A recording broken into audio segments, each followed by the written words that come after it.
ಮಹಿಳೆಯರಿಗೆ ಉಚಿತ ಅಂತ ಹೇಳಿ ಪ್ರಯಾಣ ಮಾಡಬೇಕು. ಎಷ್ಟೋ ಜನ ಬೀದಿ ಬಂದಿದ್ದಾರೆ. ಅದೆಲ್ಲ ಕೇಳೋರು ಯಾರಿದ್ದಾರೆ? ಏನು ಮಾಡಿಲ್ಲ ನಾವು. ಅವತ್ತು ತಿನ್ನೋದ ಕಷ್ಟಪಟ್ಟಿದೆ. ಮೀಟ್ರು ನಾವು ಹಾಕ್ತೀವಿ, ಕೆಲವೊಬ್ರು ಮೀಟ್ರು ಬೇಡ ಅಂತಾರೆ. ನಿಮ್ಮ ಮೀಟ್ರು ನಿಮ್ಮ ಹತ್ರ ಇಟ್ಕೊಳ್ರಿ ಅಂತಾರ. ನಮಸ್ಕಾರ ಸ್ನೇಹಿತರೆ, ಇವತ್ತು ನಾವು ಎಲ್ಲಿದ್ದೀವಿ ಅಂದರೆ ಹೊಸಮನೆ ಬಡಾವಣೆಯಲ್ಲಿದ್ದೀವಿ. ಇವತ್ತು ನಾವು ನಮ್ಮ ಶಿವಮೊಗ್ಗದಲ್ಲಿರೋ ರ್ಯಾಂಡಮ್ ಆಟೋ ಡ್ರೈವರ್ಸ್ ಅಂದರೆ ಆಟೋ ಚಾಲಕರಿಗೆ ಒಂದು ಸ್ವಲ್ಪ ಅವ್ರ ಕಷ್ಟ ನಷ್ಟಗಳನ್ನ ಕೇಳ್ತಾ ಹೋಗ್ತೀವಿ. ಏನೇನು ಅವರು ಶಿವಮೊಗ್ಗದಲ್ಲಿ ಫೇಸ್ ಮಾಡ್ತಾ ಇದ್ದಾರೆ ಆಟೋ ಡ್ರೈವರ್ಸ್ ಆಗಿ. ಸೊ ಬನ್ನಿ ಹಂಗೆ ರ್ಯಾಂಡಮಾಗಿ ಹೋಗೋಣ. ಈಗ ಇಲ್ಲೊಂದಿಬ್ಬರು ಆಟೋ ಡ್ರೈವರ್ಸ್ ಇದ್ದಾರೆ, ಬನ್ನಿ ಹೋಗೋಣ.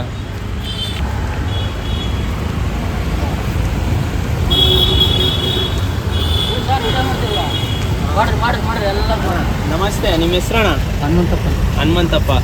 ಎಲ್ಲಿನವ್ರು ನೀವು? ಕಾಶಿಪುರ. ಆಟೋ ಡ್ರೈವಿಂಗ್ ಸ್ಟಾರ್ಟ್ ಮಾಡಿ ಎಷ್ಟು ವರ್ಷ ಆಯ್ತು ನಿಮ್ಮದು? ನಮ್ದು 1 ವರ್ಷ ಆಯ್ತು. 1 ವರ್ಷ. ಏನು ಆಟೋ ಡ್ರೈವಿಂಗಿಗೆ ಬರೋಕ್ಕೆ ಮುಖ್ಯ ಕಾರಣ ಏನಾದ್ರು ಇದೆಯಾ? ಕಾರಣ ಅಂದರೆ ನಾವು ಗಾರೆ ಕೆಲಸ ಮಾಡ್ತಿದ್ವಿ. ಹಾಂ. ಈಗ ಕಾಲು ನೋವು ಬಂದ್ಬಿಟ್ಟೆವು, ಮಾಡೋಕ್ಕಾಗಲ್ಲ. ಹಂಗಾಗಿ ಆಟೋ ಡ್ರೈವಿಂಗ್. ಮತ್ತು ಶಿವಮೊಗ್ಗದ ಬಗ್ಗೆ ಏನಾದ್ರು ಹೇಳೋಕ್ಕೆ ಇಷ್ಟಪಡ್ತೀರಾ? ಶಿವಮೊಗ್ಗದ ಬಗ್ಗೆ ಏನು ಹೇಳೋದನ್ನ? ಆಟೋ ಡ್ರೈವಿಂಗ್ ಇದರಲ್ಲಿ ಅಂದರೆ ನಿಮ್ಗೆ ಹೆಂಗೆ ಕಸ್ಟಮರ್ ಜನರು ಹೆಂಗೆ ಪ್ರತಿಕ್ರಿಯೆ ನೀಡ್ತಾರೆ? ಕಸ್ಟಮರು ನೀಡ್ತಾರೆ ಅಂದ್ರೆ ಬಾಡಿಗಳು ಸಿಕ್ಕಾಪಟ್ಟೆ ಇದಾವಲ್ಲ. ಹಾಂ, ಗಾಡಿ ಸಿಕ್ಕಾಪಟ್ಟೆ ಇದಾವ. ಬಾಡಿಗೆ ಎಲ್ಲ ಅಷ್ಟಕ್ಕಷ್ಟೇ, ಬಾಡಿಗೆ ಏನು ಅಷ್ಟು ಆಗಲ್ಲ. ದಿನಕ್ಕೆ ಎಷ್ಟಾಗ್ಬೋದು? ಅಮ್ಮಮ್ಮ ಅಂದರೆ ಒಂದ್ಸಲ 500, ಒಂದ್ಸಲ 600, ಒಂದ್ಸಲ 700, ಒಂದ್ಸಲ 800, ಒಂದ್ಸಲ 200 ಆಗಲ್ಲ. 200 ರೂಪಾಯಿನೂ ಆಗಲ್ಲ ದಿನಕ್ಕೆ. ತುಂಬ ಕಷ್ಟ ಅಂತೀರಾ? ಕಷ್ಟ ಅಂತ. ಗಾಡಿಗಳು ಸಿಕ್ಕಾಪಟ್ಟೆ ಆಗ್ಬಿಟ್ಟಿವೆ. ಮತ್ತು ಇದು ಬೆಂಗಳೂರಲ್ಲಿ ರ್ಯಾಪಿಡ್ ಎಲ್ಲ ಮಾಡ್ತಾರಲ್ಲ, ಅವರಿಗೆ ಆಟೋ ಡ್ರೈವರ್ಸ್ ಎಲ್ಲ ಇದು ಮಾಡೋದಕ್ಕೆ ನಿಮಗೇನು ಅನ್ಸುತ್ತೆ? ಅದು ತಪ್ಪಾ ಸರಿನಾ? ಏನು ಮಾಡ್ಸೋದು? ರ್ಯಾಪಿಡೋ ಅಂದರೆ ಬೈಕವರು ಟ್ಯಾಕ್ಸಿ ಥರ ಕರ್ಕೊಂಡು ಹೋಗ್ತಾರಲ್ಲ, ಅದಕ್ಕೆ ಅದು ಮಾಡ್ಬಾರ್ದೇನಪ್ಪ. ಮಾಡಬಾರ್ದು. ನಾವು ವೆಜ್ ಫುಡ್ ಕೋರ್ಟ್ ಹತ್ರ ಇದ್ದೀವಿ ಶಿವಮೊಗ್ಗದ್ದು. ಇಲ್ಲಿ ಒಂದು ಆಟೋ ಸ್ಟ್ಯಾಂಡ್ ಇದೆ. ಇಲ್ಲಿ ಆಟೋ ಅವರಿಗೆ ಏನೇನು ಕಷ್ಟಗಳಿದೆ, ಈ ಶಿವಮೊಗ್ಗದಲ್ಲಿ ಏನೇನು ಕಷ್ಟ ಫೇಸ್ ಮಾಡ್ತಾರೆ ಕೇಳೋಣ ಬನ್ನಿ.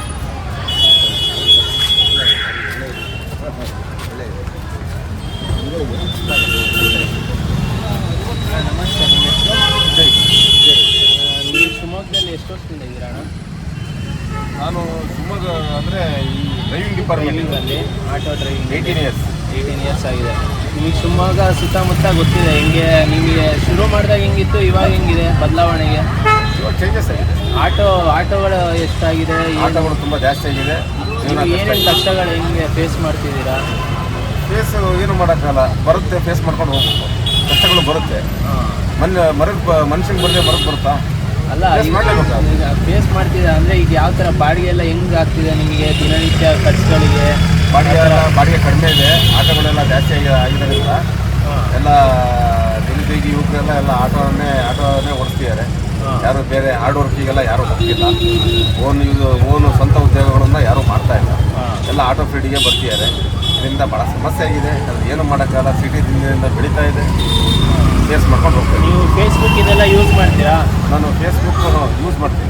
ನೀವು ಫೇಸ್ಬುಕ್ಕಲ್ಲಿ ಈಗ ಕೆಲವು ದಿನಗಳಿಂದ ನೋಡ್ತಾ ಇರ್ಬೋದು, ರ್ಯಾಪಿಡೋ ಅದೆಲ್ಲ ಬೆಂಗಳೂರಲ್ಲಿ ತುಂಬ ಜಾಸ್ತಿಯಾಗಿ ಆಟೋರು ತುಂಬ ಕಷ್ಟ ಫೇಸ್ ಮಾಡ್ತಾರೆ ಅಂತಾರೆ. ನಿಮಗೆ ಏನು ಅನ್ಸುತ್ತೆ ಅದ್ರ ಅಭಿಪ್ರಾಯ? ಸರಿ ಇದೆ ಅಭಿಪ್ರಾಯ. ಯಾಕಂದರೆ ಪಾಪ ಆಟೋ ಡ್ರೈವರ್ಗಳು ಸುಮಾರು ಜನ ಅದನ್ನೇ ನಂಬ್ಕೊಂಡು ಜೀವನ ಮಾಡ್ತಿದ್ದಾರೆ. ಯಾವುದೋ ಒಂದು ಕಂಪ್ನಿಗಳು ಬಂದುಬಿಟ್ಟು ರ್ಯಾಪಿಡೋ ಆ ಥರ ಎಲ್ಲ ಮಾಡಿ ಅವ್ರ ಜೀವನ ಕಷ್ಟ ಮಾಡ್ತಿದ್ದಾರೆ. ಮೊದಲೇ ಅಲ್ಲಿ ಟ್ಯಾಕ್ಸಿ ಎಲ್ಲ ಇದೆ. ಭಾಳ ತುಂಬ ತೊಂದರೆ ಆಗುತ್ತೆ ಆಟೋ ಅವರಿಗೆ. ಹೌದು. ಈಗ ಅದೇ ಅವರು ಜಗಳ ಮಾಡೋದು. ಈಗ ಆಟೋರು ಈಗ ಒಂದೊಂದು ಸರಿ ರ್ಯಾಪಿಡೋರು ನೋಡಿ ಅಂದರೆ ಹೊಡೆದಾಡಕ್ಕೆ ಹೋಗೋದು, ಜಗಳ ಮಾಡೋದು. ಆ ಥರ ಜಗಳ ಮಾಡೋದ್ರಿಂದ ಏನು ಪರಿಹಾರ ಸಿಗಲ್ಲ. ಅದು ಮಾತುಕತೆಯಲ್ಲೇ ಮಾಡಿ ಸರ್ಕಾರ ಗಮನ ತರಬೇಕಾಗತ್ತೆ. ಸರ್ಕಾರದವರು ಅದನ್ನು ಏನು ಕಂಪ್ನಿಗಳನ್ನು ಕರೆಸಿ ಅವ್ರ ಹತ್ರ ಮಾತಾಡಿ ಅದನ್ನು ಸ್ಟಾಪ್ ಮಾಡಿದ್ರೆ ತುಂಬ ಒಳ್ಳೆಯದು. ಹಾಗಾದರೆ ಹಿಂದಿನಲ್ಲೂ ಕೂಡ ಆಟೋಗಳೇ ಇರೋದು ಮುಂಚೆಯಿಂದನೂ ಕೂಡ. ಈಗ ಇತ್ತೀಚೆಗೆ ಯಾವುದೋ ಕಂಪ್ನಿಗಳು ಬಂದುಬಿಟ್ಟು ರ್ಯಾಪಿಡೋ ಆ ಥರದ್ದೆಲ್ಲ ಮಾಡಿಬಿಟ್ಟು ಅದನ್ನೇ ನಂಬ್ಕೊಂಡು ಜೀವನ ಮಾಡೋ ಒಬ್ಬ ಡ್ರೈವರ್ಗಳಿಗೆ ಕಷ್ಟ ಆಗ್ತಿದೆ. ಹೌದು. ಈಗ ನೋಡಿ, ಈಗ ಟ್ಯಾಕ್ಸಿ ಡ್ರೈವರ್ ಆಗಿರ್ಬೋದು, ಉದಾಹರಣೆ ಎಲ್ಲ ಅದನ್ನೇ ಟ್ಯಾಕ್ಸಿ ಡ್ರೈವರ್ಗಳು ತೊಂದರೆ ಆಗಿದೆ. ಸರ್ಕಾರದವರು ಮಹಿಳೆಯರಿಗೆ ಉಚಿತ ಅಂತ ಹೇಳಿ ಪ್ರಯಾಣ ಮಾಡಿಬಿಟ್ಟು ಎಷ್ಟೋ ಜನ ಬೀದಿ ಬಂದಿದ್ದಾರೆ. ಅದೆಲ್ಲ ಕೇಳೋರು ಯಾರಿದ್ದಾರೆ? ಯಾರು ಕೇಳೋರಿಲ್ಲ. ಇವತ್ತು ಆಟೋ ಹಾಕ್ತಾರೆ, ಸಂಖ್ಯೆನೂ ಕಮ್ಮಿ ಆಗಿದೆ. ಇಂಥ ಪರಿಸ್ಥಿತಿ ಬಂದಿದೆ. ಶಿವಮೊಗ್ಗದಲ್ಲಿ ನಿಮ್ಮಂದಾಜು ಎಷ್ಟು ಆಟೋ ಆಗಿರ್ಬೋದು ಅಂತ? ಸುಮಾರು ಒಂದು 7,000 ನಿಯರ್ 7,000 ನಿಯರ್ ಆಟೋಗಳಾಗಿದೆ. ಅದು ಇದೆಯಾ ಅಂದರೆ ಅವಶ್ಯಕತೆ ಇದೆಯಾ? ಅವಶ್ಯಕತೆ ಇಲ್ಲ. ಯಾಕಂದರೆ ಇಲ್ಲಿ ಏನಾಗಿದೆ ಅಂದರೆ ಪರವಾನಗಿಯನ್ನು ಓಪನ್ ಮಾಡಿಬಿಟ್ಟಿದ್ದಾರೆ. ನೀವು ಇಲ್ಲೇ ಡ್ರೈವಿಂಗ್ ಮಾಡ್ತಾ ಇದ್ದೀರಾ? ಈಗ ನಾವು 10 ವರ್ಷ ಮೇಲೆ ಆಗಿದೆ. ಶಿವಮೊಗ್ಗ 10 ವರ್ಷಕ್ಕೂ ಮತ್ತು ಇವಾಗಿಗೂ ಬದಲಾವಣೆ ಏನು ಅನ್ಸುತ್ತೆ ನಿಮಗೆ? 10 ವರ್ಷ ಅಂದರೆ ಒಂದು 7 ವರ್ಷ ಹಿಂದೆ ತುಂಬ ಬಾಡಿಗೆ ಚೆನ್ನಾಗಿರ್ತಿತ್ತು. ಈಗ 3 ವರ್ಷ ಈ ಕಡೆ ಬಾಡಿಗೆನೇ ಇಲ್ಲ, ಬಾಡಿಗೆನೇ ಇಲ್ಲ. ಭಾಳ ಹಿಂಸೆ ಆಗಿದೆ. ಅಂದರೆ ಏನಕ್ಕೆ ಏನಾಗಿರ್ಬೋದು, ಕಾರಣ ಏನಂತ ನಿಮಗೆ? ಶಿವಮೊಗ್ಗದಲ್ಲಿ ಸಿಕ್ಕಾಪಟ್ಟೆ ಆಟೋ ಆದವು, ಟ್ಯಾಕ್ಸಿಗಳು ಆದವು, ಮತ್ತು ಬಸ್ಸಿಗೆಲ್ಲ ಆಧಾರ್ ಕಾರ್ಡ್ ಎಲ್ಲ ಲಿಂಕ್ ಮಾಡಿದ್ದಕ್ಕೆ ನಮ್ಮ ಬಾಡಿಗೆ ಫ್ರೀ ಮಾಡಿದ್ದಕ್ಕೆ ಎಲ್ಲ ಕಮ್ಮಿ ಆಗಿಬಿಡ್ತು ಫುಲ್ಲು ಬಾಡಿಗೆ. ಈಗ ನೀವು ದಿನಕ್ಕೆ ಒಂದು ಎಷ್ಟು ಬಾಡಿಗೆ ಮನೆಗೆ ತೊಗೊಂಡು ಹೋಗ್ತೀರಾ? ಅಚ್ಚಿ ಲೆಕ್ಕಕ್ಕೆ ಈ ಲೆಕ್ಕಕ್ಕೆ ಅಂದರೆ ಒಂದು 700 ರೂಪಾಯಿ 800 ರೂಪಾಯಿ ಆಗುತ್ತೆ ಅಷ್ಟೇ ಈಗ ಬಾಡಿಗೆ. ಅಷ್ಟೇ. ಅದು ಅಲ್ಲೇ ಗ್ಯಾಸು ಅದೆಲ್ಲ ಹೋದರೆ ನಿಮಗೆ ನಮಸ್ಕಾರ, ಮತ್ತೆ ಅದೇ ವಿಡಿಯೋ ಕಂಟಿನ್ಯೂ ಮಾಡ್ತಾ ಇದ್ದೀನಿ. ಜಸ್ಟ್ ಈಗ ಕ್ವಶನ್ಗಳು ಕೇಳೋಣ. ಹಾಯ್ ಅಣ್ಣ, ನಮಸ್ತೆ. ನನ್ನ ಹೆಸರು ಶರದ್ ಅಂತ. ನೀವು ಎಷ್ಟು ವರ್ಷದಿಂದ ಆಟೋ ಓಡಿಸ್ತಾ ಇದ್ದೀರಾ? 25 ವರ್ಷ. 25 ವರ್ಷ ಶಿವಮೊಗ್ಗದಲ್ಲೇನಾ? ಮತ್ತು ಹೆಂಗಿದೆ ಆಟೋ ಇದು ಓಡಿಸೋದಲ್ಲ? ಭಾಳ ತಂಡ ಇದೆ. ಆಟೋದವ್ರು ತುಂಬ ಜಾಸ್ತಿ ಆಗಿದೆಲ್ಲ ಶಿವಮೊಗ್ಗದ ಜನಸಂಖ್ಯೆ. ಈ ಸಿಟಿಗೆ ಬೇಕು ಅನ್ಸತ್ತಾ ಆಟೋ ಬೇಡ, ಆಟೋನೇ ಬೇಡವಾ ಈ ಸಿಟಿಗೆ? ಆಟೋ ಇರೋದೇ ಸಾಕು. ಅಲ್ಲ, ಮತ್ತೆ ಜಾಸ್ತಿ ಆಗೋದು ಬೇಡ. ಬೇಡ. ನಿನಗೆ ಈ ಊರಿಗೆ ನಮ್ಮ ಹತ್ರ ರ್ಯಾಪಿಡೋ ಓಲೋ ಅಂತ ಇದೆಯಲ್ಲ, ಅದೆಲ್ಲ ಬಂದರೆ ಒಳ್ಳೇದಾ? ಒಳ್ಳೇದಂತ ನಮ್ಮ ದುಡಿಮೆ ಇರೋಲ್ಲ. ನೀವು ಇದು ಮೀಟ್ರ್ ಹಾಕಿ ಓಡಿಸ್ತೀರಾ? ಅದು ಯೂಸ್ ಆಗತ್ತಾ ನಿಮಗೆ? ಕೆಲವ್ರು ಬೇಕು ಅಂತಾರೆ, ಕೆಲವ್ರು ಬೇಡ ಅಂತಾರೆ. ಅದು ಕಂಪಲ್ಸರಿ ಪೊಲೀಸೆಲ್ಲ ಹಿಡಿತಾ ಇದ್ರು, ಅದೆಲ್ಲ ಏನೋ ಮಾಡ್ತಾ ಇದ್ರಲ್ಲ. ಅವರಿಗೆ ಪಾರ್ಟಿಗಳಿಗೆ ಇದು ಮಾಡಲ್ಲ ಅವರು, ಅಂದರೆ ಪಾರ್ಟಿಗಳಿಗೆ ಕೇಳಲ್ಲ. ನಾವು ಹಾಕಿದೀವೋ ಇಲ್ಲೋ ಅಂತ ನೋಡ್ತಾರೆ ಅಷ್ಟೇ ಹೊತ್ತು. ನಾವು ಹಾಕಿದ್ರೆ ಸರಿ, ಇಲ್ಲಾಂದರೆ ಪಾರ್ಟಿಗಳೇ ಬೇಡ ಅಂತಾರೆ ಕೆಲವೊಮ್ಮೆ. ನಾವು ಏನು ಹೇಳೋಕ್ಕಾಗಲ್ಲ ಅವ್ರಿಗೆ ಪಾರ್ಟಿಗಳಿಗೆ. ಫೇಸ್ಬುಕ್ಕೆಲ್ಲ ಯೂಸ್ ಮಾಡ್ತೀರಾ? ಇಲ್ಲ. ಈ ರ್ಯಾಪಿಡೋದೆಲ್ಲ ಕೇಳಿದ್ರಲ್ಲ, ರ್ಯಾಪಿಡೋ ಬೈಕ್, ಕೇಳಿದ್ದೀವಿ. ಅದ್ರ ಬಗ್ಗೆ ನಿಮ್ಮ ಅಭಿಪ್ರಾಯ? ಅದು ಅವರು ಈಗ ನೀವು ಹೆಂಗೆ ದುಡಿಮೆ ಮಾಡ್ತೀವಿ, ಅವರು ದುಡಿಮೆನೇ ಅಲ್ಲ ಮಾಡ್ತಾ ಇರೋದು. ಸರ್, ರ್ಯಾಪಿಡೋ ಮತ್ತೆ ನೀವೇನು ಹೇಳಿದ್ರಿ ಓಲಾ? ನಾನು ಕೇಳಿದೀಗ ರ್ಯಾಪಿಡೋ ಅಲ್ಲ ಇದೆಯಲ್ಲ, ರ್ಯಾಪಿಡೋ ಬೈಕ್ ಬೆಂಗಳೂರಲ್ಲಿದೆ. ಇದು ಶಿವಮೊಗ್ಗ ಬಂದ್ಬಿಟ್ರೆ, ಶಿವಮೊಗ್ಗದಲ್ಲಿ ಆಲ್ರೆಡಿ ಪರ್ಮಿಟ್ ಸ್ಟಾಪ್ ಆಗಿ ಆಟೋ ಡ್ರೈವರ್ ಕಡಿಮೆ ಆಟೋ ಇದ್ಬಿಟ್ಟು ಹೆಂಗೋ ಜೀವನ ಮಾಡ್ಕೊಂಡು ತಗೊಂಡ್ರು ಒಂದು 500, 300, 400 ತೊಗೊಂಡೋಗೋರು. ಈಗ ಆಲ್ರೆಡಿ ಪರ್ಮಿಟ್ ಓಪನ್ ಮಾಡಿಬಿಟ್ಟವ್ರು. ಜನಗಳು ಒಳ್ಳೇದಾಗಲಿ ಅಂತಲೇ ಮಾಡಿದ್ದಾರೆ. ಡ್ರೈವರ್ಗಳು ಹೋಗಿದ್ದಾರೆ, ಕೇಳಿದ್ದಾರೆ, ಮಾಡಿ ಇಲ್ಲ ಅಂತ ಹೇಳ್ತಿಲ್ಲ. ಆದರೆ ಓವರಾಗಿ ಜನಸಂಖ್ಯೆಗಿಂತ ಜಾಸ್ತಿ ಆಟೋಗಳು ಆಗ್ಬಿಟ್ಟಿದ್ದಾರೆ ಶಿವಮೊಗ್ಗದಲ್ಲಿ. ಮಾತೆತ್ತಿದ್ರೆ ಎಲ್ಲಿ ನೋಡಿದ್ರು ಹೊಸ ಗಾಡಿ, ಓಪನ್ ಪರ್ಮಿಟ್. ಯಾರಿಗೂ ಏನು ಕೆಲಸ ಬಲ್ದಿರೋ ಒಂದು ವ್ಯಕ್ತಿ ಹೋಗ್ಬಿಟ್ಟು ಮನೇಲೆಲ್ಲ ಸಂಘದಲ್ಲಿ ಒಂದು 50 ಸಾವಿರ ಸಾಲ ಮಾಡ್ಕೊಂಡು ತೊಗೊಂಡೋಗಿ ಶೋರೂಮಿಗೆ ಕೊಟ್ಬಿಟ್ರೆ ಅವನೊಬ್ಬ ಹಳೆ ಡ್ರೈವರ್ ಒಂದು ಹೊಸ ಗಾಡಿ ತೊಗೊಂಡ್ಬಿಡ್ತಾನೆ. ಈ ಹಳುಬ್ರು ಇದರೊಳಗೆ 25 ವರ್ಷ, ನಾನು 28 ವರ್ಷ ಸರ್ವಿಸ್ ನನಗೆ ಆಟೋದಲ್ಲೇ ಏನು ಮಾಡಿಲ್ಲ ನಾವು. ಅವತ್ತು ತಿನ್ನೋದೇ ಕಷ್ಟ ಆಗ್ಬಿಟ್ಟಿದೆ. ಸಿಕ್ಕಾಬಿಟ್ಟೆ ವೆಹಿಕಲ್ ಜಾಸ್ತಿ ಆಗ್ಬಿಟ್ಟಿದೆ. ಅವಳಿಗೆ ಆಟೋ ತುಂಬ ಆಗ್ಬಿಟ್ಟಿದೆ. ನೀವು ಒಂದು ಯಾವ ಕೇರಿ ನೀವೆಲ್ಲ ಸುಮ್ಮನೆ ಅಬ್ಸರ್ವ್ ಮಾಡಿ ಕುತ್ಕೊಳ್ಳಿ, ನನಗೆ ಬಾಡಕ್ಕೆ ಹೋಗ್ಬೇಡಿ. ಸುಮ್ಮನೆ ಆಟೋ ಈ ಥರ ಸಂಘಗಳಿದ್ದಾವೆ ಸರ್. ಶಿವಮೊಗ್ಗ ತಿರ್ಸ್ತೀನಿ, ನೀವು ಯಾವ ಲೈನ್ ತೋರಿಸ್ತಲ್ಲ ಅಲ್ಲಿರೋ ಒಂದು ಆಟೋ ಸ್ಟ್ಯಾಂಡ್ ಇರುತ್ತೆ. ಜನ ಎಲ್ಲಿಂದ ಬರ್ಬೇಕು ಸರ್? 5 ಗಾಡಿ 6 ಗಾಡಿ ಬಾಡಿಗೆನೇ ಆಗಲ್ಲ. ಅವಶ್ಯಕತೆ ಇಲ್ಲ ರೀ. ಓವರ್ ಆಗ್ಬಿಟ್ಟಿದೆ. ಹೊಟ್ಟೆ ತುಂಬ ವಾಂತಿ ಮಾಡ್ದಂಗೆ ಆಗ್ತಾಯಿದೆ ಆಟೋಗಳು ಶಿವಮೊಗ್ಗದಲ್ಲಿ. ಈಗ ನಿಮ್ದು ಯೂನಿಟ್ ಅಂತ ಏನಾರ ಇದೆಯಾ? ಯೂನಿಯನ್ ಇದೆ, ಒಂದು 3-4 ಯೂನಿಯನ್ ಆಗ್ಬಿಟ್ಟಿದ್ದೇವೆ. ಯೂನಿಯನ್ ಬಗ್ಗೆ ನಮ್ಗೆ ಏನು ಪರ್ಫೆಕ್ಟಾಗಿ ಅಷ್ಟು ಇದಾಗ್ತಿಲ್ಲ. ಯೂನಿಯನ್ ಕರೆಕ್ಟ್ ಇಲ್ಲ ಅಂತ. ಈ ಶಿವಮೊಗ್ಗಕ್ಕೆ, ಬೆಂಗಳೂರಿಗೆ, ಇಡೀ ಕರ್ನಾಟಕ ಹೆಡ್ ಅಂತ ಯಾರು ಇಲ್ಲ. ಕರ್ನಾಟಕಕ್ಕಿದ್ದಾರೆ. ಪ್ರತಿಯೊಂದು ಡಿಸ್ಟಿಕ್ ಬೇರೆ ಇರ್ತಾರೆ. ಅವ್ರ ಜೊತೆ ನಿಮ್ಗೆ ಸಂಪರ್ಕ ಇಲ್ಲ? ಡಿಸ್ಟಿಕ್ ಒಳಗೂ ಇದ್ದಾರೆ, ಅವ್ರಿಗೂ ನಮಗೂ ಸಂಪರ್ಕ ಇದೆ. ಅವರು ಮುಂದಾಳೋದಕ್ಕೆ ನಿಂತ್ಕೊಂಡು ಏನು ಮಾತಾಡ್ತಿಲ್ಲ. ಯಾವ ಆಟೋ ಡ್ರೈವರ್ಗೂ ಏನು ಕಷ್ಟ ಆಗೋದು ಏನು ಸ್ಪರ್ಧಿಸ್ತಿಲ್ಲ. ಅವರಷ್ಟಕ್ಕೆ ಅವ್ರು ಇದ್ದಾರೆ. ಯೂನಿಯನ್ ಅಂದಾಜು ಲೆಕ್ಕದಲ್ಲಿ ಎಷ್ಟು ಆಟೋಗಳು ಇರ್ಬೋದು ಈಗ ಶಿವಮೊಗ್ಗನ? ಯಾವ್ದು 5,000? 5,000 ಅಲ್ಲ ಸ್ವಾಮಿ, ಒಂದು ಹೆಚ್ಚು ಕಡಿಮೆ ಒಂದು 8,000 ಆಟೋ ಇದಾವೆ. ನಮ್ಮ ಜನಸಂಖ್ಯೆ ಇರೋದೇ ಒಂದು 2 ಲಕ್ಷ 3 ಲಕ್ಷ. ಬೇಕಾ ಸರ್ ಇದು ಇಷ್ಟು ಆಟೋ ಬೇಕಾ ಹೇಳಿ ನೋಡೋಣ. ಅವ್ರು ಜೀವನ ಹೆಂಗೆ ಮಾಡ್ಬೇಕು ಸರ್? ಲೋನ್ ಹೆಂಗೆ ಕಟ್ಟಬೇಕು ಸರ್? ಬಜಾಜ್ ಫೈನಾನ್ಸ್ 50,000 ಕಟ್ಟಿದ್ರೆ ಲೋನ್ ಕೊಡ್ತಾರೆ. 7,000 ಕಟ್ಟಬೇಕು. 500 ರೂಪಾಯಿ ದುಡಕ್ಕಾಗ್ತಿಲ್ಲ ರೀ. 3.5 ಲಕ್ಷ ಗಾಡಿಗೆ ತೊಗೊಂಡು ಬಂಡವಾಳ ಹಾಕ್ಬಿಟ್ಟು 500 ರೂಪಾಯಿ ದುಡ್ದಲ್ಲ ಮನೆಗೆ ಹೋದ್ರೆ ಗಾರೆ ಕೆಲಸ ಮಾಡಿದವರು ನೆಮ್ಮದಿಗಿದ್ದಾರೆ ನೋಡ್ರಿ. ಈ ಆಟೋ ಡ್ರೈವರ್ಗಳಿಗೆ ನೆಮ್ಮದಿ ಇಲ್ಲ ಇಲ್ಲಿ. ಅದರೊಳಗೆ ನೀವು ಹೇಳ್ದಂಗೆ ರ್ಯಾಪಿಡೋ ಇವೆಲ್ಲ ಬಂದ್ಬಿಟ್ರೆ ವಿಷ ಕುಡಿದು ಬಿಡ್ತಾರೆ ಆಟೋ ಡ್ರೈವರ್ಗಳು. Very simple. ಅರ್ಥ ಆಯ್ತಾ? ತೊಂದರೆ ಇದೆಯಾ? ಪೊಲೀಸಿಂದ ಯಾಕೆ ತೊಂದರೆ ಆಗತ್ತೆ ರೀ? ಪಾಪ ಅವ್ರ ಡ್ಯೂಟಿ ಅವ್ರು ಮಾಡ್ತಾರೆ. ನಾವು ಕರೆಕ್ಟ್ ಈಗ ಮಾಡಲ್ಲ ಸರ್. ರೀಸೆಂಟ್ ಆಗಿ ನಾನು ನೋಡಿದೆ, ಈ ಮೀಟ್ರ್ ಆಗ್ತಿಲ್ಲ ಅಂತ ಆಟೋ ಡ್ರೈವರ್ಸ್ಗಳು ಅಂತ ಹೇಳ್ಬಿಟ್ಟು ಅವರು ಹಿಡಿತಾ ಇದ್ರು. ಮೀಟ್ರ್ ಹಾಕ್ಬೇಕು, ನಮ್ಮ ಧರ್ಮ. ನನ್ನ ಡ್ಯೂಟಿ ನಾನು ಕರೆಕ್ಟಾಗಿ ಮಾಡಿದ್ರೆ ನಮಗೆ ಯಾಕೆ ಇನ್ನೊಬ್ರು ಚೀತು ಅಂತಾರೆ? ನಾನು ಮಾಡೋ ಕೆಲಸ ಕರೆಕ್ಟಾಗಿ ಮಾಡಬೇಕು. ಮೀಟ್ರ್ ಹಾಕ್ಲೇಬಾರ್ದು ಅಂತಲ್ಲ, ಹಾಕ್ಬೇಕು. ಕಸ್ಟಮರ್ ಮೇಲೆ ಡಿಪೆಂಡು. ಎಲ್ಲರಿಗೂ ಹಾಕೋಣ ಅಂತ ಹೇಳಲ್ಲ, ಹಾಕ್ತೀವಿ ಮೀಟ್ರನ್ನ. ಎಲ್ಲರೂ ಅವರೇ ಮೀಟ್ರ್ ಬೇಡ ಅಂತ ಜನಗಳೇ. ಹೋಗ್ರಿ ರೀ, ಬೆಂಗಳೂರಲ್ಲಿ 30, ಇಲ್ಲೆಲ್ಲ 30, ನಿಮ್ಗೆ 40 ಮಾಡಿದ್ದೀರಾ, ನಮಗೆ ಜಾಸ್ತಿ ಆಗುತ್ತೆ, ಮೀಟ್ರೇ ಬೇಡ ಅಂತಾರೆ. ನಾವೇನು ಮಾಡೋಣ? ಇದು ಪರಿಸ್ಥಿತಿ. ಓಕೆ, ಇದೆಲ್ಲ ಆಯಿತು. ಈಗ ಬೆಂಗಳೂರಲ್ಲಿ ಜಗಳಗಳಾಗತ್ತೆ ಆಟೋ ಡ್ರೈವರ್ಗಳ ಜೊತೆ, ಈ ಹಿಂದಿಯವ್ರದ್ದು ಅವ್ರದ್ದು ಇವ್ರದ್ದು ಎಲ್ಲ, ಅದು ನೋಡಿದ್ರೆ ನಿಮ್ಗೆ ಏನು ಅನ್ಸುತ್ತೆ? ಸರ್ ಅದು ಅಲ್ಲ ನಿಮ್ಮ ಅಭಿಪ್ರಾಯ, ಜಸ್ಟ್ ಈಗ ಒಂದು ವಿಡಿಯೋ ನೋಡ್ತೀರಾ, ಅದು ನೋಡಿದಾಗ ಏನು ಅನ್ಸುತ್ತೆ ನಿಮಗೆ ಅಭಿಪ್ರಾಯ ಅಷ್ಟೇ? ಬೇಜಾರಾಗುತ್ತೆ. ನಿಮ್ಮ ಆಟೋ ಡ್ರೈವರ್ಸ್ಗೆ ಹಂಗೆ ಆಗ್ತಿದೆ. ಈಗ ಆಟೋ ಡ್ರೈವರ್ ತಪ್ಪಿದೆಯಾ ಇಲ್ಲ ಕಸ್ಟಮರ್ಸ್ ತಪ್ಪಿದೆಯಾ? ಸರ್ ಕಸ್ಟಮರ್ಸೇ ತಪ್ಪು ಸರ್. ಓಕೆ ಸರ್ ಅವ್ರು ಎಲ್ಲಿಂದನೋ ಬಂದು ಎಲ್ಲೋ ಬಂದು ಯಾವುದೋ ಸ್ಟೇಟಲ್ಲಿ ಯಾವುದೋ ದೇಶದಿಂದ ಬಂದ್ಬಿಟ್ಟು ದುಡಿಮೆ ಮಾಡೋಕ್ಕೆ ಬರ್ತಾರೆ. ನಮ್ಮ ದೇಶದಲ್ಲಿ, ನಮ್ಮ ಕರ್ನಾಟಕದಲ್ಲಿ, ನಮ್ಮ ಬೆಂಗಳೂರಿನಲ್ಲಿ, ನಮ್ಮ ಶಿವಮೊಗ್ಗದಲ್ಲಿ ಅಂದ್ಕೊಂಡು ದುಡಿಮೆ ಮಾಡ್ಕೊಳ್ಳಿ ಹೋಗಿ. ನೀವು ಎಲ್ಲಿಂದನೋ ಬಂದು ಒಬ್ಬ ಆಟೋ ಡ್ರೈವರ್ ಆಗಲಿ ಇನ್ನವರು ದಬ್ಬಾಳಿಕೆ ಮಾಡೋಕ್ಕೆ ನಿಮ್ಗೆ ಏನು ರೇಟ್ಸ್ ಇದೆ? ನಾವು ತಪ್ಪು ಮಾಡಿದ್ರೆ ನೀವು ಕೇಳಿ, ನಿಮ್ಮ ಹತ್ರ ದುಡ್ಡಿದೆ, ನಿಮ್ಮ ಹತ್ರ ಕಾಸಿದೆ ಅಂತ ಒಬ್ಬ ಅಮಾಯಕನ ಮೇಲೆ ಹೋಗೋಕ್ಕೆ ನಿಮ್ಗೆ ಏನು ರೇಟ್ಸ್ ಇದೆ? ನೀವು ಯಾರು ನಮ್ಮ ಮೇಲೆ ಕರಂತ ಇತ್ಕೊಳಕ್ಕೆ? ಹೌದಾ ಇಲ್ವಾ? ಮತ್ತೆ ಅದನ್ನು ಸ್ವಲ್ಪ ಜೋರಾಗಿ ಮಾತಾಡ್ಬಿಟ್ಟು ಆಟೋದವ್ರು ಸರಿ ಇಲ್ಲ, ಆಟೋದವ್ರು ಕೆಟ್ಟವರು ಆ ಥರ ಇಲ್ಲಿ ನಡೆಯುತ್ತಾ? ಎಲ್ಲ ಕಡೆ ನಡೆಯುತ್ತೆ ಸರ್ ಅವೆಲ್ಲ. ನಿಮಗೆ ಅದ್ರ ಎಕ್ಸ್ಪೀರಿಯನ್ಸ್ ಆಗಿದೆಯಾ? ಭಾಳ ಆಗಿದೆ, ಅದನ್ನೆಲ್ಲ ಹೇಳೋಕ್ಕಾಗಲ್ಲ ಅಷ್ಟೇ. ಸರಿ ಅಣ್ಣ, ನಿಮ್ಮ ಹೆಸರು? ಹೊರಗಡೆನೆ ನುಂಗ್ಬಿಡ್ತೀವಿ ನಾವೆಲ್ಲ ನಮ್ಮ ನೋವುಗಳನ್ನ. ನಿಮ್ಮ ಹೆಸರು? ನಾವೇ ನುಂಗ್ತಾ ಇದೀವಿ ಅಷ್ಟೇ. ನಿಮ್ಮ ಹೆಸರು? ಈಗ ನಾವು ಇಂಡಿಯನ್ ಪೋಸ್ಟ್ ಆಫೀಸ್ ಹತ್ರ ಇದ್ದೀವಿ, ಶಿವಮೊಗ್ಗದ ಜುವೆಲ್ ರಾಕ್ ರೋಡು. ಅಲ್ಲಿ ನೋಡಿ, ಇಲ್ಲೇ ಗೋಪಿ ಸರ್ಕಲ್. ಇಲ್ಲಿಂದ ಇಲ್ಲಿರೋ ಒಂದು ಆಟೋ ಸ್ಟ್ಯಾಂಡಲ್ಲಿ ಈಗ ಆಟೋ ಅವರಿಗೆ ಒಂದಿಷ್ಟು ಕ್ವಶನ್ ಕೇಳೋಣ ಬನ್ನಿ.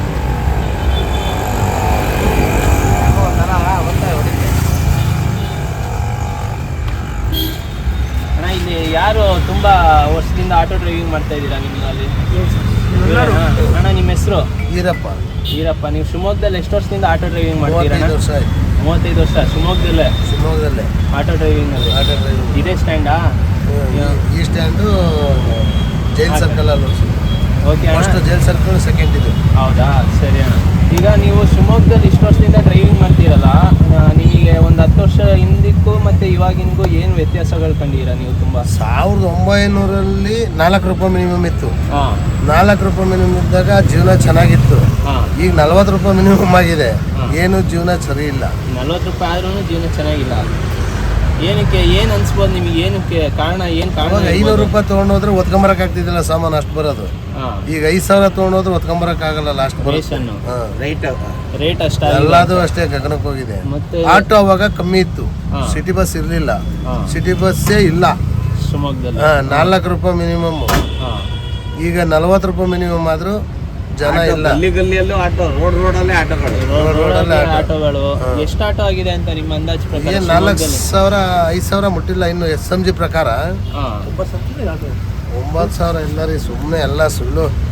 ಎಲ್ಲ ಗಲ್ಲಿಗೂ ಒಂದೊಂದು ಆಟೋ ತೊಗೊಂಡ್ಯಾರೆ. ಈಗ ನಾವು ಒಂದು 2-3 ಕಡೆ ಕೇಳ್ಕೊಂಬಂದ್ರೆ ಅವರು ಒಂದು ಶಿವಮೊಗ್ಗದಲ್ಲಿ ಒಂದು 7,000 8 ಸಾವಿರ ಆಗಿದೆ ಅಂತಾರೆ ಆಟೋ. ಆಗಿದೆ. ಹಾಂ SMG ಅಂತ ಇದೆ, ಹಾಂ. ಅದು ಇನ್ನು 4,000 ಚಿಲ್ಲರೆ ಓಡ್ತಾ ಇದೆ. SMG ಅನ್ನೋದು ಅಂದರೆ ಶಿವಮೊಗ್ಗ ಮಾತ್ರ ಪಾಸಿಂಗ್ ಅಂತ ಅದು. ಅದು SMG ಅದ್ರ ಮೇಲೆ ಇಷ್ಟೇ ಗಾಡಿ ಇದೆ ಅನ್ನೋದು ಕನ್ಫರ್ಮ್ ಆಗುತ್ತೆ. ಆ ಆ ಥರ. ಥರ. ಓಕೆ. ಅದು ಬಿಟ್ಟು ಹೊರಗಡೆ ಇಲ್ಲಿ ಬಂದು ಹೊಡಿತಿದ್ದಾರಾ? ಹೊಡಿತಾ ಇದ್ದಾರೆ. ನಿಮಗೆ ಇದನ್ನ ಯಾರು ಹ್ಯಾಂಡಲ್ ಮಾಡಕ್ಕೆ ಯಾರು ಮುಖ್ಯ ಇದು ಯಾರು ಇಲ್ವಾ? ಗೊತ್ತಾಗತ್ತೆ ನಮಗೆಲ್ಲ. ಅಂದರೆ ಈಗ ನಿಮಗೆ ಒಂದು ಕಮಿಟಿ ಅಂತ ಇರುತ್ತಲ್ಲ ನಿಮ್ದು ಆಟೋವ್ರದ್ದೆಲ್ಲ, ಅವ್ರೇನು ಇದು ಮುನ್ನೆಚ್ಚರಿಕೆ ತೊಗೊಂಡು ಏನು ನಿಮಗೆ ಹೆಲ್ಪ್ ಮಾಡೋದಾಗಲಿ ಸಹಾಯ ಮಾಡೋದಾಗಲಿ ಏನು ಮಾಡಲ್ವಾ? ಏನು ಇಲ್ಲ. ನಾವು ಕೇಳಲ್ಲ, ಅವರು ಕೇಳಲ್ಲ. ನಾವೇ ಕಮಿಟಿ, ನಾವೇ ಓನರ್. ಇಲ್ಲಿ ಕಮಿಟಿಗಳು ಯಾವುದು ಸ್ಥಿರವಾಗಿಲ್ಲಣ್ಣ, ಹಾಂ.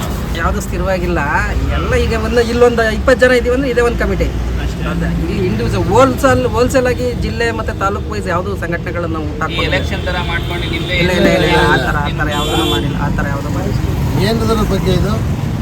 ಇದೇ ನಿಮ್ಮ ಕಷ್ಟಗಳ ಬಗ್ಗೆ ಕೇಳ್ಕೊಂಡು ಒಂದು ವಿಡಿಯೋ ಮಾಡೋಣ ಅಂತ. ಯಾರು ಕೇಳಿ ಮಾಡಿ ಏನ್ ಮಾಡ್ತೀರಾ? ಯೂಟ್ಯೂಬರ್ಸಾ? ಯೂಟ್ಯೂಬರ್ ಅಂದ್ರೆ ಒಂದು ಅವೇರ್ನೆಸ್ ಕ್ರಿಯೇಟ್ ಮಾಡೋದು. ನೀವು ಮಾತಾಡಿ, ವಿಡಿಯೋ ಮಾಡಿ ಏನ್ ಮಾಡ್ತೀರಾ? ಪ್ರತಿಫಲ ನಮಗೆ ಏನಾರ ಸಿಗುತ್ತಾ? ಸಿಗ್ಬೋದು, ಸಿಗ್ದಲೇ ಇರ್ಬೋದು, ಅದು ನಮಗೆ ಗೊತ್ತಿಲ್ಲ ಅಣ್ಣ. ಮುಂದೆ ಏನಾಗತ್ತೆ ಅಂತ, ಏನಾಗುತ್ತೆ? ಮುಂದೆ ಏನಾಗತ್ತೆ ಅನ್ನೋ ಬಗ್ಗೆ ಏನು ಹೇಳಕ್ ಬರಲ್ಲ. ಆಗ್ಬೋದು ನಮ್ಮಿಂದನು. ಏನೋ ನಮ್ಮ ಕಡೆಯಿಂದ ಒಂದು ಸಹಾಯ ಆಗಲಿ, ಆದ್ರೆ ಒಳ್ಳೇದು ಅಂತ ಅಷ್ಟೇ. ಒಂದು ಸಹಾಯ ಮಾಡಿದ್ರೆ ಒಳ್ಳೇದಪ್ಪ. ಒಂದು ಅವೇರ್ನೆಸ್ ಮಾಡೋಣ. ಇದನ್ನು ಸ್ಟಾರ್ಟಿಂಗ್ ಒಂದೇ ಸ್ಟೆಪ್, ಮುಂದೆ ಇನ್ನೂ 10-15 ಸ್ಟೆಪ್ಗಳಿದಾವೆ, ಇಡೋಣ. ಅವೇರ್ನೆಸ್ ಕ್ರಿಯೇಟ್ ಮಾಡೋಣ ಅಂತ ನಾವು. ಆಮೇಲೆ ಈ ಬಡವ ಆಟೋ ಚಾಲಕರು ಇರ್ತಾರಲ್ಲ, ಅವ್ರಿಗೊಂದು ಅದೇನಾರ ಲೈಫ್ ಇನ್ಸೂರೆನ್ಸು ಆ ಥರ ಆಕ್ಸಿಡೆಂಟಲ್ ಕೇಸ್ಗಳಲ್ಲಿ ಸರ್ಕಾರ ಏನಾದರೂ ಒಂದು ಅವ್ರಿಗೆ ಯಾವ ಥರ ಏನಾದ್ರು ಬೆನಿಫಿಟ್ ಆಗುವಂಥದ್ದೊಂದು ಮಾಡಿಕೊಟ್ರೆ ತುಂಬ ಅನುಕೂಲ ಆಗುತ್ತೆ. ಬಟ್ ಕೆಲವು ಕಡೆ ಸಂಘಗಳಿಗೆ ಸ್ಟ್ಯಾಂಡೇ ಇಲ್ಲ. ಕೆಲವು ಕಡೆ ನಮ್ಗೆ ನೋಡ್ರಿ ಬಸ್ ಬಿಟ್ಟು ಭಾರಿ ಹೊಡ್ತಾ ಇದೆ. ಸಿಟಿ ಬಸ್ ಸರ್ ಕೆಲವೊಂದು DL ಇಲ್ಲ ಅಂತ ಹುಡುಗರಿಗೆ ಆಟೋ ಓಡಿಸ್ತಿದ್ದಾರೆ. ಹೀಗಾಗಿ ಆಟೋ ಸಂಖ್ಯೆ ಜಾಸ್ತಿ ಆಗಿದೆ, ಸಮಸ್ಯೆ ಆಕ್ಸಿಡೆಂಟು ಜಾಸ್ತಿ ಆಗ್ತಿದ್ದಾವೆ. ಯಾರು ಆಟೋ ಓಡಿಸ್ತಾರ ಗೊತ್ತಾರ, ಯಾರು ಡ್ರೈವರ್ ಅಂತ ಗೊತ್ತಾರ. ಎಲ್ಲ ಬಿಲ್ಲಿ ಕೇಳೋದು ಬಾಡಿಗೆ. ನಿಷ್ಠಾವಂತ ಆಟೋ ಡ್ರೈವರು ಬೆಲೆ ಇಲ್ದಂಗೆ ಆಗಿದೆ ಇವತ್ತು. ಯಾರ್ಯಾರು ಸಣ್ಣ ಸಣ್ಣ ಹುಡುಗರು ಆಟೋ ತಗೊಂಡು ಅವ್ನು ಆಟೋದು ಇಲ್ಲಿಂದ ಅಲ್ಲಿ ಎಷ್ಟು ಅಂತ ಗೊತ್ತಿಲ್ಲ, ಎಷ್ಟು ಕಿಲೋಮೀಟರ್ ಅಂತ ಗೊತ್ತಿಲ್ಲ, ಮಿನಿಮಮ್ ಬಂದಲ್ಲೇ ಗೊತ್ತಿರಲ್ಲ ಅಂತಾರಲ್ಲ ಡ್ರೈವರು. ರ್ಯಾಶ್ ಡ್ರೈವಿಂಗು ಅದೆಲ್ಲ ಮಾಡ್ಕೊಂಡು ವೀಲಿಂಗು, ಟ್ರ್ಯಾಕ್ ಡ್ರೈವಿಂಗು, ಮತ್ತೆ ಈ ಸ್ನ್ಯಾಪಿಂಗು ಯಾರ ಗೊತ್ತಿಲ್ಲ, ಯಾವನೊಬ್ಬ ಮಾಡೋದು ಎಲ್ಲ ಆಟೋ ಡ್ರೈವರ್ ಕಂಪ್ಲೇಂಟ್. ಯಾರೋ ಒಬ್ಬ ಮಾಡೋ ತಪ್ಪಿಗೆ ನಿಮ್ಗೆ ಎಲ್ಲ ಆಟೋಗಳು ಅವರು ಹೆಂಗೆಂಗೋ ರ್ಯಾಶ್ ಆಗಿ ಓಡಿಸ್ಕೊಂಡು ಅವ್ರ ಫ್ರೆಂಡ್ಸ್ ಕೂರ್ಸ್ಕೊಂಡು ಕುಡ್ದು ಬಾಡಿಗೆ ಜಾಸ್ತಿ ಕೇಳ್ತಾರೆ, ಗಾಡಿ ಹಿಡಿತಾರೆ. ಯಾರೊಬ್ಬ ಮಾಡೋ ತಪ್ಪಿಗೆ ಎಲ್ಲರೂ ಒಂದು ಸ್ವಲ್ಪ ಜನ ಮಾಡೋ ತಪ್ಪಿಗೆ ಇಡೀ ಆಟೋ ಡ್ರೈವರ್ ಕಮ್ಯುನಿಟಿಗೆ ಬೈಯಂಗೆ. ಮತ್ತೀಗ ಮೀಟ್ರು ಎಲ್ಲ ಹಾಕೋದಕ್ಕೆ ಪೊಲೀಸರು ಹಿಡಿತಾರಲ್ಲ ನಿಮಗೆ. ಮೀಟ್ರು ನಾವು ಹಾಕ್ತಿವಿ, ಕೆಲವೊಬ್ರು ಮೀಟ್ರು ಬೇಡ ಅಂತಾರೆ, ನಿಮ್ ಮೀಟ್ರು ನಿಮ್ಮ ಹತ್ರ ಇಟ್ಕೊಳ್ರಿ ಅಂತಾರ. ಅಲ್ಲ ಈಗ ಕಸ್ಟಮರ್ ಬೇಡ ಅಂತಾರೆ. ವಿಚಾರದಲ್ಲಿ ಗ್ರಾಹಕರಿಗೆ ಕಸ್ಟಮರ್ಸಿಗೆ ಅವೇರ್ನೆಸ್ ಮೂಡಿಸ್ಬೇಕು ಮೈನ್. ಫಸ್ಟ್ ಆಫ್ ಆಲ್ ನಾವೇ ವಾಲಂಟ್ರಿ ಆಗಿ ದೂರ ಜಾಗಗಳಿಗೆ ಮೀಟರ್ ಹಾಕ್ತೀವಿ ಅಂದ್ರೆ ಕಸ್ಟಮರ್ಸ್ ಒಪ್ಕೊಳಕ್ ರೆಡಿ ಇರೋದಿಲ್ಲ. ಅಲ್ಲಿ ಲಾಸ್ ಆದ್ರೂ ಪರವಾಗಿಲ್ಲ, ಎಲ್ಲರಿಗೂ ನ್ಯಾಯ ಸಿಗುತ್ತೆ, ಯಾರಿಗೂ ಅನ್ಯಾಯ ಆಗಲ್ಲ. ಅದನ್ನ ಫಸ್ಟ್ ನಾವು ನಾಗರಿಕರಲ್ಲಿ ಜವಾಬ್ದಾರಿಯನ್ನು ಭರಿಸುವಂಥದ್ದು ಈ ಥರ ಅವೇರ್ನೆಸ್ ಮೂಡಿಸಿದ್ರೆ ಒಳ್ಳೇದಾಗತ್ತೆ. ಈಗ ಅದೇ ಪೊಲೀಸವರೆಲ್ಲ ಹಿಡಿದು ನಿಮಗೆ ಮೀಟ್ರು ಅವರು ಕಸ್ಟಮರ್ ಬೇಡ ಅಂತಾರೆ, ಅವಾಗ ಆದ್ರೂ ನೀವು ಮೀಟರ್ ಹಾಕಿಲ್ದಂಗೆ ಓಡಿಸ್ದಾಗ ನಿಮಗೆ ಫೈನ್ ಹಾಕ್ತಾರಲ್ಲ. ಡಾಕ್ಯುಮೆಂಟ್ಸ್ ಪಕ್ಕಾ ಇತ್ತು, ನಮ್ದು ಮೀಟರ್ ಹಾಕೊಂಡು ಹೋಗಿದ್ದು ಸರಿ ಇದ್ರೆ ನಮಗೆ ಪೊಲೀಸ್ನವ್ರು ಯಾವುದೇ ಕಾರಣಕ್ಕೂ ದಂಡ ಹಾಕಲ್ಲ. ನಮ್ಮ ಡಾಕ್ಯುಮೆಂಟ್ಸ್ ನಾವು ನಮ್ಗೆ ಪ್ರತಿಯೊಬ್ಬ ಚಾಲಕನ ಜವಾಬ್ದಾರಿ ಏನು ಅಂದ್ರೆ ಡಾಕ್ಯುಮೆಂಟ್ಸ್ಗಳನ್ನು ಪಕ್ಕಾ ಇಟ್ಕೊಂಡೇ ಚಾಲನೆ ಮಾಡಬೇಕು. ತಪ್ಪು ಇಟ್ಕೊಂಡೋದ್ರೆ ದಂಡ ಹಾಕ್ತಾರೆ, ಅಪರಾಧಿಗೆ ದಂಡ ಆಗುತ್ತೆ. ಇದು ಒಳ್ಳೇದಾಗಬೇಕು. ಅವ್ರು ಪೊಲೀಸ್ನವ್ರು ಮಾಡೋ ತಪ್ಪು ಅಂತ ನಾವು ಹೇಳಲ್ಲ, ಅವ್ರು ಮಾಡ್ತಾ ಇರೋದು 100% ಸರಿ ಇದೆ. ಯಾರೋ ಒಬ್ಬರು ಮಾಡೋದಕ್ಕೆ ಎಲ್ಲರ ಮೇಲೂ ಕೆಟ್ಟ ಹೆಸರು, ಅದಾಗಬಾರ್ದು ಅಂದರೆ ನಾವು ಜಾಗೃತಿ ಇರಬೇಕು. ನಾವು ಪ್ರತಿಯೊಬ್ಬ ಚಾಲಕರಲ್ಲೂ ಮನವಿ ಏನು ಅಂದರೆ ಫಸ್ಟು ನೀವು DL ಮಾಡಿಸ್ಕೊಳ್ಳಿ, ಗಾಡಿ ಡಾಕ್ಯುಮೆಂಟ್ಸ್ ಅಪ್ಡೇಟ್ ಇಟ್ಕೊಳ್ಳಿ, ಗಾಡಿ ಓಡಿಸಿ. ನಿಮ್ಗಾಗತ್ತೆ, ನಮಗಾಗತ್ತೆ. ಯಾರನ್ನೂ ದೂಷಣೆ ಮಾಡೋದು ಬೇಡ. ಈಗ ರ್ಯಾಪಿಡೋ, ಓಲಾ, ಊಬರ್, ನಮ್ಮ ಶಿವಮೊಗ್ಗಕ್ಕೆ ಅದು ಯಾವುದು ಬಂದಿಲ್ಲ, ಬರೋದು ಇಲ್ಲ. ಬರಬೇಕಂತ ಅದೇನು ಒಳ್ಳೇದ ನಿಮಗೆ ಕೆಟ್ಟದ ನೆಸೆಸಿಟಿನೇ ಇಲ್ಲ. ಇಲ್ಲಿ ಏನಾಗುತ್ತೆ ಅಂದರೆ ನಮ್ಮ all over city 5 kilometre surrounding ಅಷ್ಟೇ ಇರೋದು. ಆಲ್ ಓವರ್ ಸಿಟಿ ನಮ್ದು ಮಿನಿಮಮ್ ಇರೋದು 1.5 ಇಂದ 2 ಕಿಲೋಮೀಟರ್. ಯಾವುದೇ ಡಿಸ್ಟೆನ್ಸ್, ಹಾಸ್ಪಿಟ್ಲ್ಗಳು ಇರ್ಬೋದು, ಬಸ್ ಸ್ಟ್ಯಾಂಡ್ ಇರ್ಬೋದು, ಅದು ಬಿಟ್ಟರೆ ಇನ್ನೇನು ಸರೌಂಡಿಂಗ್ ಏನಿಲ್ಲ. ಸ್ವಲ್ಪ ದೂರ ಅಂದರೆ ರೆಸಿಡೆನ್ಷಿಯಲ್ ಏರಿಯಾಗಳದ್ದು ಅದು ಏನು ರೆಗ್ಯುಲರ್ ಏನು ಇರೋದಿಲ್ಲ. ನಮಗೆ ಮೇಜರ್ ಆಗಿ ಇಲ್ಲಿ ಬರೋದು ನಮ್ಗೆ ಹಾಸ್ಪಿಟ್ಲ್ ಬಾಡಿಗೆಗಳು ಜಾಸ್ತಿ. ಬಸ್ಸಿಗೆ ಇಳಿತಾರೆ, ಹಾಸ್ಪಿಟ್ಲ್ಗಳು ಬರುತ್ತೆ. ಹಂಗಾಗಿ ಇಲ್ಲಿ ನಮ್ಗೆ ರ್ಯಾಪಿಡು, ಓಲಾ ನಡೆಯೋದು ಇಲ್ಲ, ಅವಶ್ಯಕತೆನೂ ಇಲ್ಲ ಅನ್ಸುತ್ತೆ. ಈಗ ಆವ್ರೇಜ್ ವ್ಯಾಪಾರ ಕಂಪೇರ್ ಮಾಡಿದ್ರೆ ಅವಾಗಿಂತ 5 ವರ್ಷ ಹಿಂದೆ ಹೆಂಗಿತ್ತು, ಬಿಫೋರ್ ಕೋವಿಡ್ ಹೆಂಗಿತ್ತು, ಆಫ್ಟರ್ ಕೋವಿಡ್ ಹೆಂಗಿತ್ತು? ಕೋವಿಡ್ ಆದ್ಮೇಲೆ ಡೆವಲಪ್ ಆಗಿದೆ, ದುಡಿಮೆನೂ ಇಂಪ್ರೂವ್ ಆಗಿದೆ. ಬಟ್ ಇಲ್ಲಿ ಜನಗಳಲ್ಲಿ ಹೊಂದಾಣಿಕೆ ಮತ್ತೆ ಎಲ್ಲರೂ ಹೋಗ್ಬೇಕು ಅನ್ನೋದೇನು ಅವಶ್ಯಕತೆ ಇರಲ್ಲ. ಹತ್ರ ಇರುತ್ತೆ, ಹೋಗ್ತಾರೆ. ಹಾಗೆ ಆಗ್ತಾ ಇದೆ, ಅಷ್ಟೇ ಬಡಿಯ ಕೊಡ್ತೀನಿ ಅಂತಾರೆ. ಆಗೋದು ಹಾಗೆ ಆಗುತ್ತಾ ಇದೆ, ತೊಂದರೆ ಇಲ್ಲ, ನಡೀತಾ ಇದೆ ಜೀವನ. ಅಂದರೆ ಈಗ ಗೌರ್ಮೆಂಟು ಫ್ರೀಯಾಗಿ ಬಸ್ ಎಲ್ಲ ಮಾಡಿ ಅದರಿಂದನೂ ನಿಮಗೆ ಇಲ್ಲಿ ಸಿಟಿಯಲ್ಲಿ ಇರೋರಿಗೆ ಗೌರ್ಮೆಂಟ್ ಬಸ್ಸಲ್ಲಿ ಫ್ರೀ ಮಾಡಿರೋದು ನಮಗೇನು ಹೊಡ್ತಾ ಬೀಳಲ್ಲ. ಕೆಲವ್ರಿಗೇನು ಇಂಟೀರಿಯರ್, ಕೆಲವರು ಸೀಟ್ ಲೆಕ್ಕ ದೂರ ಹೋಗೋರಿಗಿದ್ದಾರಲ್ಲ ಅವ್ರಿಗೆ ತೊಂದರೆ ಆಗ್ತಿರ್ಬೋದು. ಬಿಟ್ಟರೆ ನಮಗಿಲ್ಲಿ ಸಿಟಿಲಿ ನಮಗೇನು ಅದೇನು ಎಫೆಕ್ಟ್ ಆಗಿಲ್ಲ. ಒಳ್ಳೇದು, ಅದು ಒಳ್ಳೇದು ಕೆಟ್ಟದ್ದು ಅವರು ಸರ್ಕಾರ ತೀರ್ಮಾನ ಮಾಡ್ಕೊಳ್ಳಿ. ಅದ್ರ ಬಗ್ಗೆ ನಾವು ಚರ್ಚೆ ಮಾಡೋಷ್ಟು ದೊಡ್ಡವರು ಅಲ್ಲ. ನಿಮ್ಮ ಹೆಸರು ಅಣ್ಣ? ಯೋಗೀಶ್ ಅಂತ. ನಿಮ್ದು ಎಷ್ಟು ವರ್ಷ ಆಯಿತು? ಇದು ನಾನೊಂದು 15 ವರ್ಷ ಆಯಿತು. 15 ವರ್ಷ. ಎಜುಕೇಶನ್ ನಾನು ಡಿಗ್ರಿ ಆಗಿದೆ. ಡಿಗ್ರಿಯಾಗ ಯಾಕೆ ಆಟೋನೇ? ನಿಮ್ದಣ್ಣ? ರುದ್ರೇಶ್ ಅಂತಿದೆ. ರುದ್ರೇಶ್. ನಿಮ್ದು ಎಷ್ಟು ವರ್ಷ? ನಮ್ದು 4 ವರ್ಷ ಆಯ್ತು ಸರ್ ಅಷ್ಟೇ. ಹೊಸಬ್ರ? ಹೊಸ ಎಫೆಕ್ಟ್ ನಮ್ದು. ಹೌದಾ? ಕೊರೋನಾಯಿಂದನಾ? ಹೊಸ ರೆವಲ್ಯೂಷನ್. ಸರಿ ಅಣ್ಣ, ಥ್ಯಾಂಕ್ ಯು. ಅವ್ರು ಡಿಗ್ರಿ ಆಗಿದೆ ಅಂತೆ ಸರ್. ಆಟೋನೇ ಸೆಲೆಕ್ಟ್ ಮಾಡಿರೋದು ಸರ್ ನಾನು ಅಪ್ಪಯಿಂದ ಇನ್ಫ್ಲೂಯೆನ್ಸ್? ಇಲ್ಲ, ನಾನು ಮೂಲತಃ ನನ್ನ ಕ್ವಾಲಿಫಿಕೇಷನ್ ತಕ್ಕಂಗೆ ಕೆಲಸ ಮಾಡಿದೆ, ಎಲ್ಲ ಕಡೆನೂ ಮಾಡಿದೆ. ಬಟ್ ಅಲ್ಲೆಲ್ಲ ಏನಾಗುತ್ತೆ ಅಂದರೆ ಈಗ ಔಟ್ಸೋರ್ಸ್ ತೊಗೋತಾರೆ, ಇಲ್ಲ ಈ ಕಾಂಟ್ರಾಕ್ಟ್ ಬೇಸಿಸ್ ಮೇಲೆ ತೊಗೋತಾರೆ, ಏಜೆನ್ಸಿಗಳು ತೊಗೋತಾರೆ. ಅವರೆಲ್ಲ ಏನಾಗುತ್ತೆ 1 ವರ್ಷ 2 ವರ್ಷಕ್ಕೆ ಅಗ್ರಿಮೆಂಟ್ ಮಾಡ್ಕೊಂಡಿರ್ತಾರೆ. ನಾನು ಮೊದಲು ಕೇಂಬ್ರಿಡ್ಜ್ ಅಂತ ಒಂದು BPO ಸೆಂಟರ್ ಇತ್ತು, ಅಲ್ಲಿ ನಾನು ಮೇಂಟೆನೆನ್ಸ್ ಸೂಪರ್ವೈಸರ್ ಆಗಿ 4 ವರ್ಷ ಕೆಲಸ ಮಾಡಿದೆ. ಏಜೆನ್ಸಿಗೆ ಹೋಗಿ ಸ್ಕೈಲಾರ್ಕಿಗೆ ಹೋಯ್ತು. ಸ್ಕೈಲಾರ್ಕಿಗೆ ಹೋಗ್ತಿದ್ದಂಗೆ ಏಜೆನ್ಸಿಯವ್ರು ಎಲ್ಲರೂ ತೆಗೆದ್ರು. ಅವಾಗ ಬೇರೆ ಕಡೆ ಕೆಲಸ ಮಾಡಿ ಇನ್ಯಾವುದು ಸೂಟ್ ಆಗಲ್ಲ, ನಮ್ಮ ಜೀವನ ಮಾಡಲೇಬೇಕಲ್ಲ ಅನ್ನೋ ಉದ್ದೇಶಕ್ಕೆ ಈ ಸ್ವಂತ ದುಡಿಮೆ ಮಾಡಬೇಕಂತ ಆಟೋಗೆ ಬಂದಿದ್ದೆ. ಆಟೋಗೆ ಬಂದು 15 ವರ್ಷ ಆಗಿದೆ. ಶಿವಮೊಗ್ಗನೇನಾ ನಿಮ್ಮದು? ಸ್ವಂತ ವರ್ಷ ಮಾಡಿದೆ. ಸರಿ ಅಣ್ಣ, ಥ್ಯಾಂಕ್ ಯು ಅಣ್ಣ.